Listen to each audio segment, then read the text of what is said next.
Kemarin salah satu lembaga survei, yaitu Lembaga Survei Indonesia atau LSI, baru saja mengeluarkan hasil surveinya pasca batalnya Piala Dunia usia 20 di Indonesia. Hasilnya nggak bikin kaget sih. Suara Ganjar Pranowo melorot, suara Prabowo naik tinggi menyalip Ganjar, dan suara Anies Baswedan stabil di nomor 3. Kenapa saya bilang nggak kaget? Ya, hasil survei itu seperti chart saham, naik turun sesuai dengan momentum.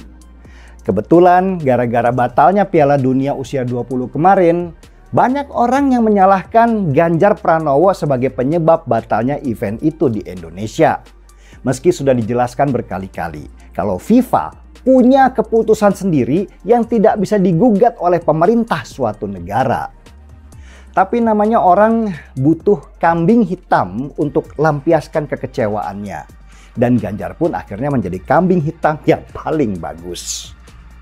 Apalagi dari hasil dari riset Litbang Kompas yang bisa dipercaya, isu batalnya Piala Dunia usia 20 di Indonesia itu ditumpangi oleh lawan politik Ganjar Pranowo untuk menghancurkan namanya.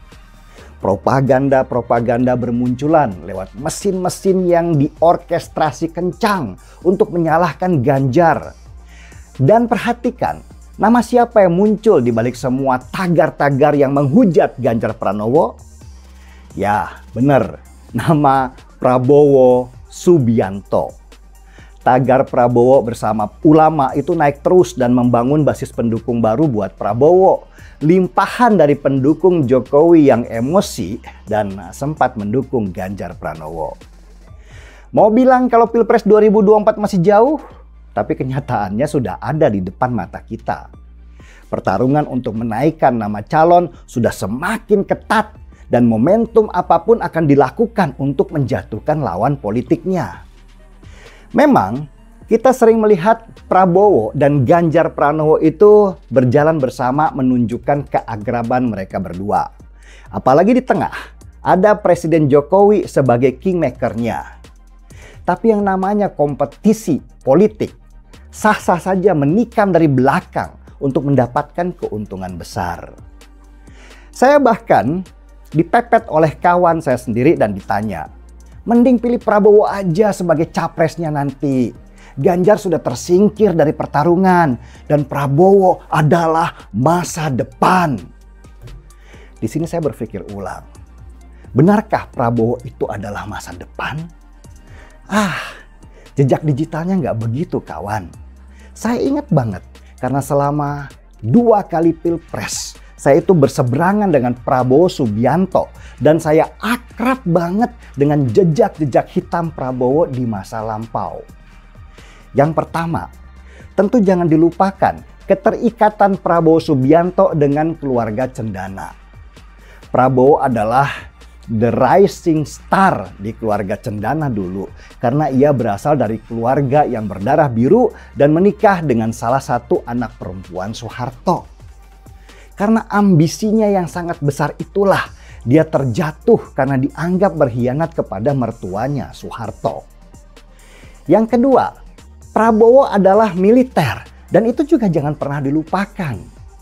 Prabowo punya obsesi untuk mengembalikan militer kembali ke puncak kejayaannya seperti di zaman Orde Baru, di mana militer menguasai segala sendi kehidupan bernegara.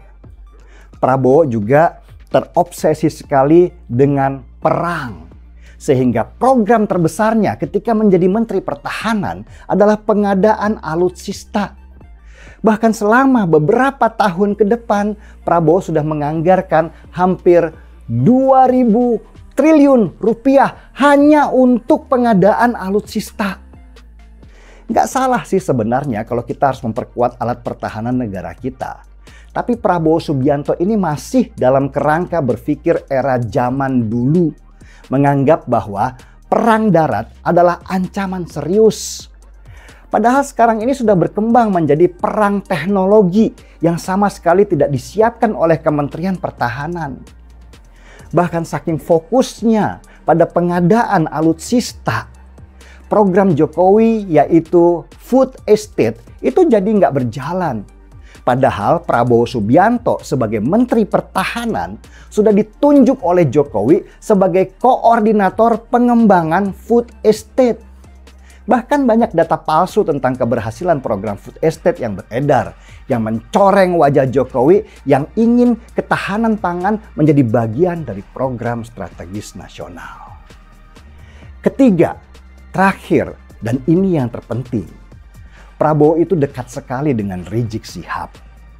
Kedekatannya ini bahkan tergambarkan lewat video call mereka waktu Pilpres 2019.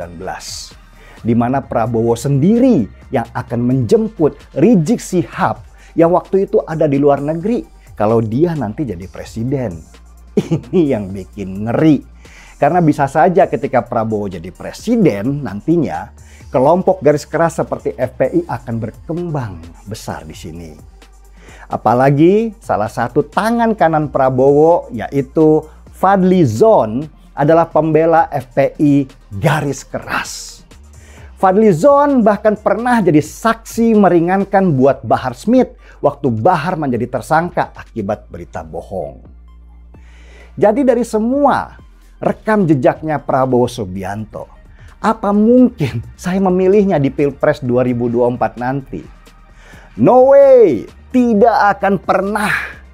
Buat saya, Prabowo dan Anies Baswedan punya jejak yang sama dalam berteman dengan kelompok radikal. Mereka nggak mungkin punya kekuatan dan ketegasan untuk memberantas kelompok-kelompok itu. Mereka bahkan akan seperti SBY dulu, membiarkan kelompok itu berkembang pesat. Yang penting tidak mengganggu pemerintahan mereka dengan demo-demo besar.